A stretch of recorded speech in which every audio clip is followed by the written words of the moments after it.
JC Dodd is out in the elements this morning, reporting on those rough weather conditions. Good morning, JC.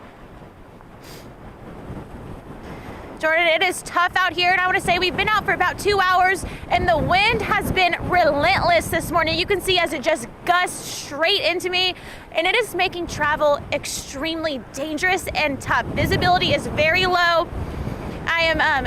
I traveled north on I-29. I took the Harwood exit. I'm here on a frontage road. I've been watching I-29, and it is almost impossible to see super far in the distance because of visibility and how much of this blowing snow is coming from all of this wind. Now, I want to show you just how strong these winds are. When it gusts, it's hard to open the car door. Now, right now, it seems like we're getting a break, which I'm thankful for, and I can shield my face because it absolutely hurts. But watch as it closes.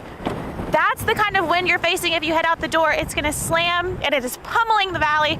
So if you're heading out today, make sure you're being careful. 2 hands on the wheel. We were white knuckling it. We took it about 40 miles an hour on I-29 northbound this morning, Jordan, just because of the tough travel conditions. And those conditions have just gotten worse as the morning goes on. JC Dodd reporting live north of the metro. Thank you. And things are changing quickly for some school districts in the valley this morning because of that weather. More than 50 districts have piled on with those weather-related announcements. Most of them are 2-hour delays, but Grand Forks Public Schools closed altogether. DGF and Moorhead are doing e-learning days. Barnes County, North, Manville, and Maple Valley are also doing the e-learning days as well. And among the 2-hour delays this morning, Dilworth, Glendon, Felton, Barnesville, UND, and Mayville State, also Crookston and Devils Lake. The list is a long one this Tuesday morning. We are crawling the delays on air, but you can also check them out online. And we want to get a check of that forecast right now with meteorologist Lisa Green as she lets us know what many of those people are up against when they head out the doors. Good morning on this first alert weather day. It's going to be rough just about everywhere now as that wind spreads eastward. It's getting tougher and tougher in some of our eastern viewing area too. This is our view in Fargo. Some shaky conditions on our camera right now in the FM area on our Luther Family Ford Skycam. And we've continued to watch this camera shake all morning long. You can see in town visibility is looking okay. It's once you get out of town when things really get tough. Here's a look at Highway 59 near Thief River Falls. You can see we've got blowing snow, some falling snow in the vicinity as well. That's going to compound our issues with visibility in some of these areas where that snow is falling. And these are some places where the wind has been picking up. Here's a look. We've got some wind speeds now, or gusts rather, into the 30s into Minnesota. Roseau, Thief River, Detroit Lakes, back down to Wadena. A lot of reports here above 30 miles per hour. Not as intense as what's happening out west, but it is enough to lower our visibility. Starting to see that wind turn northwesterly as that colder air moves in here. In eastern North Dakota, we have that gust to 51 in Jamestown. Fargo right now, a gust to 41 miles per hour. And zooming in a little bit more on southeastern parts of the state, you can see that this is kind of the focus right now for some of our strongest gusts. We've got a near 60 mile per hour gust in Cooperstown at 59. Check out our sustained wind. JC was talking about how it's relentless, and that is what we're looking at. Relentless winds of 40+ miles per hour, and then you get these gusts that pick up from there. It just makes it brutal out there for anybody who's out around that Cooperstown, Carrington, back down to Valley City area where they've been reporting blizzard conditions here this morning. So this will continue, and it will continue to spread eastward. You can see our visibility map looking low for visibility everywhere now. We've got places below a mile in Park Rapids and Fergus Falls and up to Thief River Falls. Crookston at a 1/4 mile visibility. Hallock is at 0. We've been struggling in Grand Forks. We've had some snow there this morning, and that's getting blown around at a 1/4 mile. Wahpeton, 0 visibility in town. And in Valley City, we're at a 1/2 mile. So eastern North Dakota all seeing some lowered visibility across many parts of the state. Now that snow that I was talking about starting to spread eastward. You can see at Thief River Falls, it's starting to move in along that Highway 75 corridor back down toward Grand Forks, East Grand Forks, south of Crookston, seeing a heavier band of snow moving through that stretches back over to Mahnomen. Fargo, we may see a couple of flakes, but right now it doesn't look too promising for additional snowfall. This is all part of that scattered kind of extension of snow from that larger area north of us. And this system, this huge system, is going to continue to make its way eastward. We've got that counterclockwise movement of air around it. So we're getting that northwesterly wind picking up and rushing in, and colder temperatures taking over. Here's a look at our numbers. 13 degrees right now in Fargo, 11 in Grand Forks. We're already in the single digits as our temperatures drop in Devils Lake and Langdon. Wind chills have been sliding below 0. We're at 16 below for your wind chill in Devils Lake and Jamestown.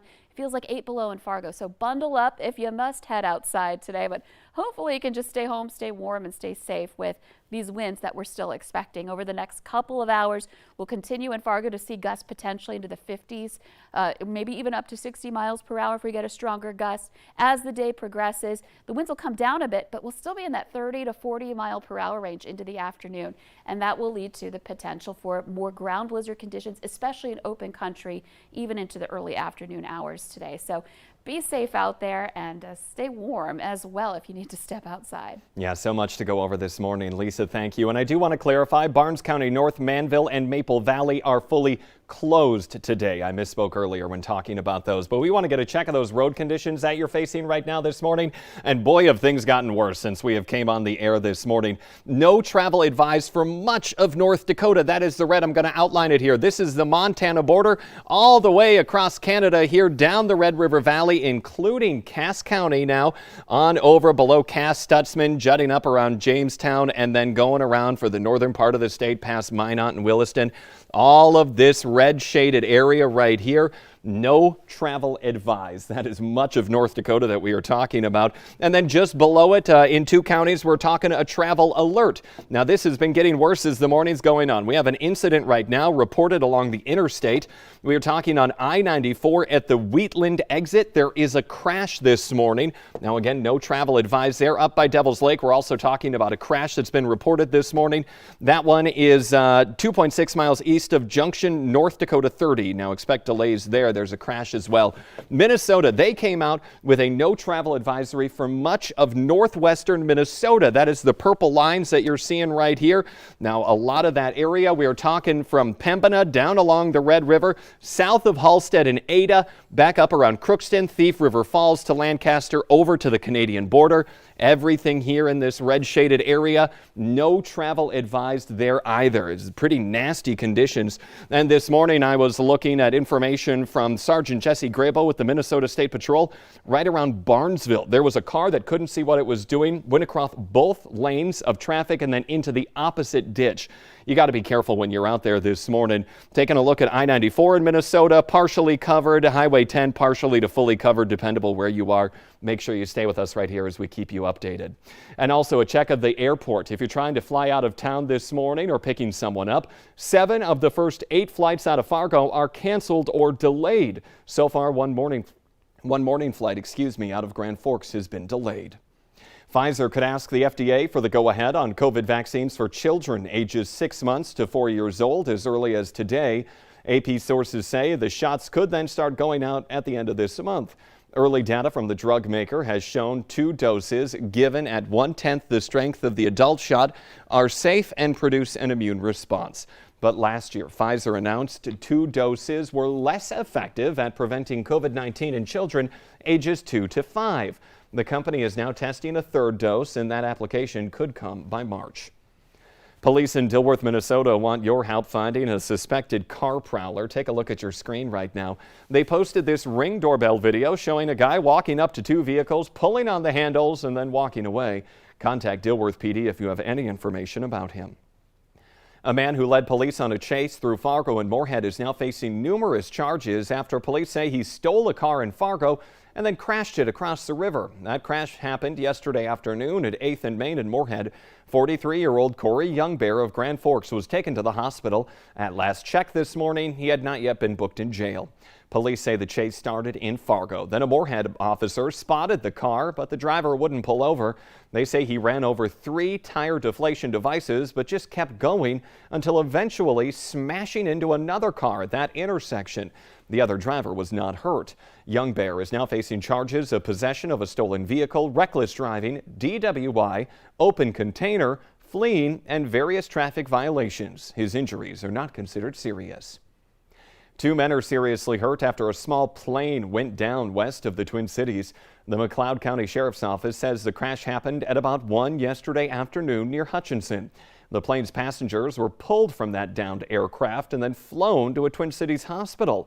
No word on their condition this morning or the cause of that crash. Defense attorneys at the trial of 3 former Minneapolis police officers charged with violating George Floyd's civil rights are raising questions about the department's training and a culture that they say teaches new officers not to question their superiors. Prosecutors say Thomas Lane, J. Alexander King, and Toe Tao deprived Floyd of his rights when they failed to give him medical aid as Officer Derek Chauvin knelt on Floyd's neck. Attorneys for the former officers say the officers' training was inadequate, including in how to respond to someone in an agitated state. Prosecutors say the former Brooklyn Center, Minnesota police officer who was convicted of killing Dante Wright should face a sentence above the state's guidelines. But defense attorneys say Kim Potter should get a lower sentence or even just probation. She's the former officer who says she confused her gun for her taser when she shot and killed Wright last April. Potter's sentencing is set for February 18th. We are now hearing more from a woman who claims the mayor of Jamestown groped her at a bar Saturday night. The woman tells Valley News Live that Dwayne Heinrich shoved her in the chest twice while trying to give her a business card. When she wouldn't take it, she claims he tried to put the card in her front coat pocket and then touched her breast. But Heinrich says that is not what happened. This person was not interested in any type of legitimate conversation, but rather was trying to create a scene. At that point, I said, "This conversation is over. Here is my card. Call me when you are sober." The North Dakota BCI is investigating the accusations. No charges have yet been filed. Firefighters threw on rescue ropes and headed out to the ice to rescue a dog who got in over his head in Colorado. Take a look. This happened out in the water where the golden retriever Watson took off running after he saw some geese and then ended up busting through that ice.